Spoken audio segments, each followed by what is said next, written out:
All right, we are here. We are here. I was hoping to have something kind of like cool and thoughtful planned out, but I ran out of time, of course, with everything. So just, if you don't follow me on social media, it's HeyArcher on everything.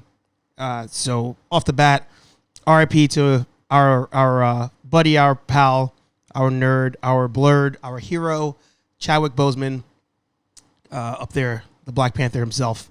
Last week was a tough one. It was a tough one with that. So I, of course, to him, give a cheers. I don't want this to be like a really down episode. I want to say just on that before we move on. Again, welcome to everybody. I'll get to the chat in a second. But I don't know. It was Eugene Robinson. He has a saying. He has many sayings, but one of the sayings that he says is, and not to ever be like sexist or anything on the show, but he always has this thing where he says the definition of a man is by his ability to shoulder his burden without complaint. And to me, Chadwick is probably the very definition of that, because knowing that Black Panther and all the other movies were made while he was battling cancer, while he was visiting kids with cancer, knowing that he did all of that while having his own battle without saying anything, the utmost respect for that, because none of what he was doing was for clout. None of what he was doing was for anything. It's one of those to be able to do all that, to be a celebrity, to influence people, to motivate people without asking for like recognition, without trying to draw attention to the battle he was having, is something that you never see. You never see that in Hollywood. If there's an example, I apologize, but it's something you don't often see.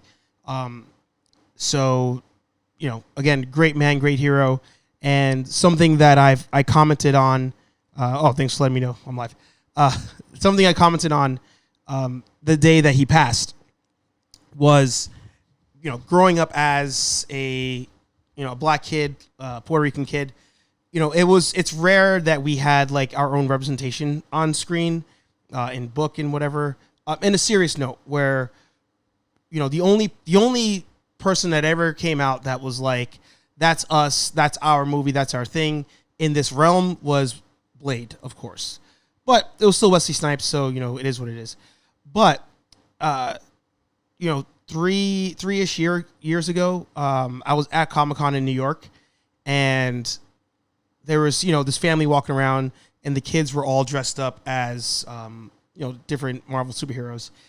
And sure enough, one of the kids was Black Panther, had the mask on, had all that stuff.